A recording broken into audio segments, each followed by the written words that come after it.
একবার ভাবুন, এই মুহূর্তে যদি আপনার মৃত্যু হয়, আপনি কি মৃত্যুর জন্য তৈরি? আমরা মৃত্যু বলতে শরীর কেন্দ্রিক মৃত্যুকে বুঝি। We know death up to body level. শরীরের তো মৃত্যু হলো, কিন্তু ব্যক্তি গেল কোথায়? মৃত্যু কোনো হঠাৎ আসা কোনো অন্ধকার নয়, মৃত্যু কোনো হঠাৎ আসা কোনো ঘটনা নয়। মৃত্যু এক গভীর, শান্ত ও সূক্ষ্ম ঘটনা, যা আমাদের চোখের আড়ালে ঘটে। বাইরে থেকে দেখলে মনে হবে সব বুঝি শেষ, কিন্তু মৃত্যুর পর ভেতরে যা ঘটে তা এক লম্বা প্রক্রিয়ার শুরু মাত্র। শেষ শ্বাস ছাড়ার পর আত্মা কিছুক্ষণ শরীরের আশেপাশে ঘোরাঘুরি করতে থাকে। আত্মা প্রথমে শরীরের অনুভব থেকে নিজেকে আলাদা করতে পারে না। কিছুক্ষণ আত্মা শরীরের আশেপাশে ঘুরতে থাকে, ওই ঘরের চারপাশে, যেখানে সে জীবন ভোর ছিল। শুনে অবাক লাগছে হয়তো আপনাদের, কিন্তু এখান থেকে শুরু হয় আত্মার যাত্রা। একবার ভেবে দেখুন, একজন মানুষ, সে 30, 40, 50, 60, 70, 80 বছর পর্যন্ত একটা শরীরের মধ্যে ছিল। আজ হঠাৎ সে কেমন করে মানবে যে এই শরীর আমার নয়, শরীর থেকে আমি আলাদা হয়ে গেছি?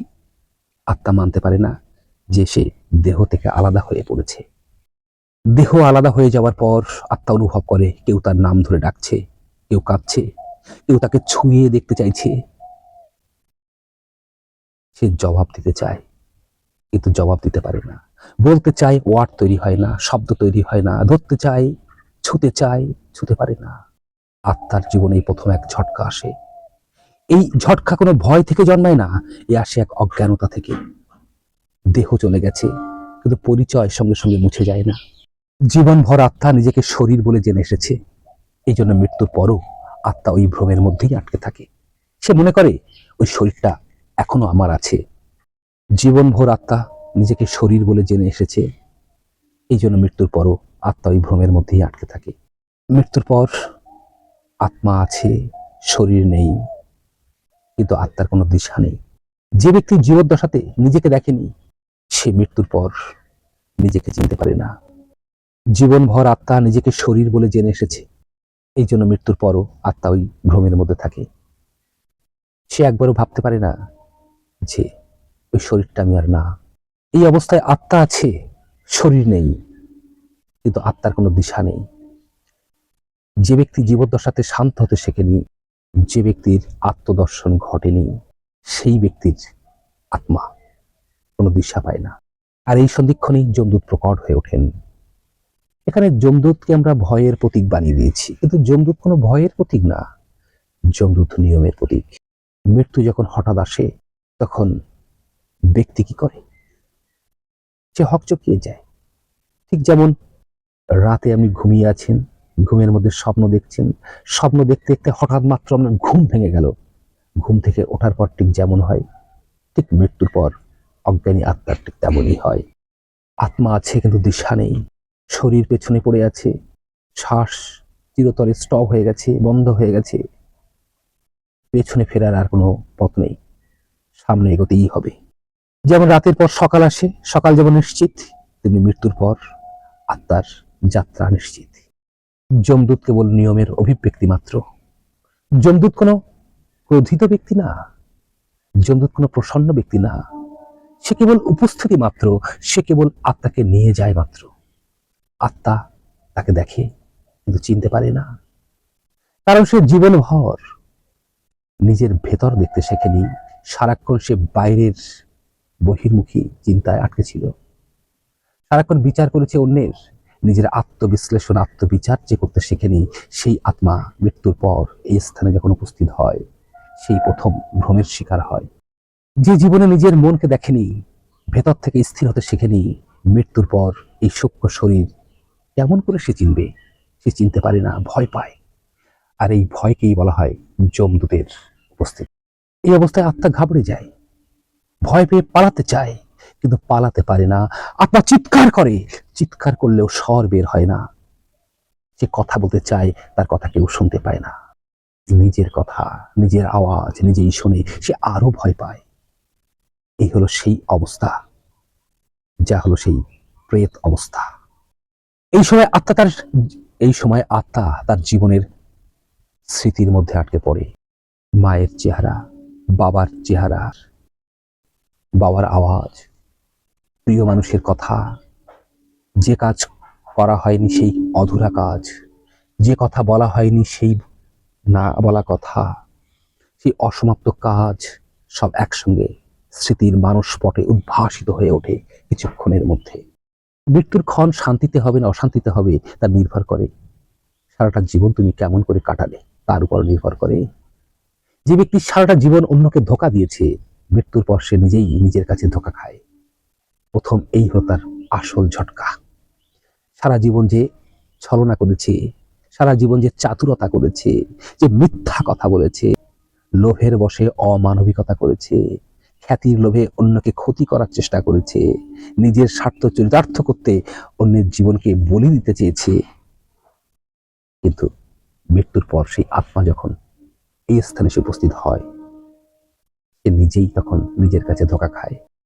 যে ব্যক্তি জীবনভর কঠোর কঠোর শব্দ অন্যের উপরে প্রয়োগ করেছে, কঠোর শব্দ বলে অপমানিত করেছে, সে ব্যক্তি যখন মৃত্যুর পর এখানে উপস্থিত হয়, ওই শব্দের প্রতিধ্বনি সে শুনতে পায়, ওই শব্দের গুঞ্জ সে শুনতে পায়। এখানে কেউ দণ্ড দিতে আসে না, নিজেই নিজের দণ্ড হয়ে যায়। নিজের দণ্ড নিজেকেই নিতে হয়, নিজের বিধান নিজেকেই ধারণ করতে হয়। আর এখানেই প্রয়োজনীয়তা আসে ঈগল রিবার্থের। ঈগল রিবার্থের মধ্য দিয়ে আমরা আত্মদর্শন উপলব্ধি করি, আত্মদর্শন লাভ করি। যে ব্যক্তি জীবিত অবস্থায় নিজের স্বরূপকে দর্শন করেছে, মৃত্যুর পর সে আলাদা কিছু দেখে না, তার সামনে যমদূত প্রকট হয় না, তার দিশা তৈরি হয়ে যায়, আত্মা সঠিক দিশায় এগোতে শুরু করে। কিন্তু যে আত্মা জীবদ্দশাতে আত্মদর্শন অর্জন করেনি, সেই আত্মার করুণ পরিণতি হয়, দিশা থাকে না, তার জন্য থাকে শুধু উপেক্ষা, তার জন্য থাকে শুধু অবজ্ঞা, তার জন্য থাকে শুধু কেবল কঠোরতা। যেমনটা জীবদ্দশাতে কঠোরতার মতো দিয়ে জীবন কাটিয়েছে, তো সেই কঠোরতাই তাকে অনুভব করতে হয় মৃত্যুরই পারে এসে। একবার ভাবো, সারা জীবন তুমি নিজেকে কত চাওয়া পাওয়া থেকে দমিয়ে রেখেছো। শরীর ভেবেছে এটা করতে হবে, ওটা করতে হবে, কিন্তু হঠাৎ শরীর চলে যাওয়ার পর চাওয়া পাওয়া আকাঙ্ক্ষা তারা চলে যায় না, তারা আত্মার মধ্যে সংলিপ্ত হয়ে যায়। ইচ্ছা শরীর থেকে জন্মায় না, ইচ্ছা মন থেকে জন্মায়। মন দেহ থেকে অনেক সূক্ষ্ম। এই জন্য এই অবস্থায় আত্মা খিদে অনুভব করে, আত্মার ক্ষুধা পায়, কিন্তু ক্ষুধা পেলেও সে ভোজন করতে পারে না। পিপাসা পায়, কিন্তু জলপান করতে পারে না। রাগ আসে, কিন্তু কার উপর রাগ প্রকাশ করতে পারে না। নিজের ভেতর থেকে আসা রাগে নিজেই দংশিত হতে থাকে। এই হলো সব থেকে বড় যন্ত্রণা, বড় পীড়া। আমরা বলি তেলের কড়াই চুপানো, আমরা বলি যমদূত নাকি ডান্ডা দিয়ে পিটিয়েছে। এখানে কোনো কেউ তেলের কড়াই চুপাতে আসে না, এখানে কেউ ডান্ডা দিয়ে পেটাতে আসে না।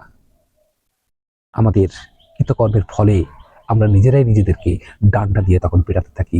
আমরাই সেই তেলের কড়াই নিজেদেরকে নিক্ষেপ করি। এখানে তেলের কড়াও থাকে না, এগুলো সিম্বলিক।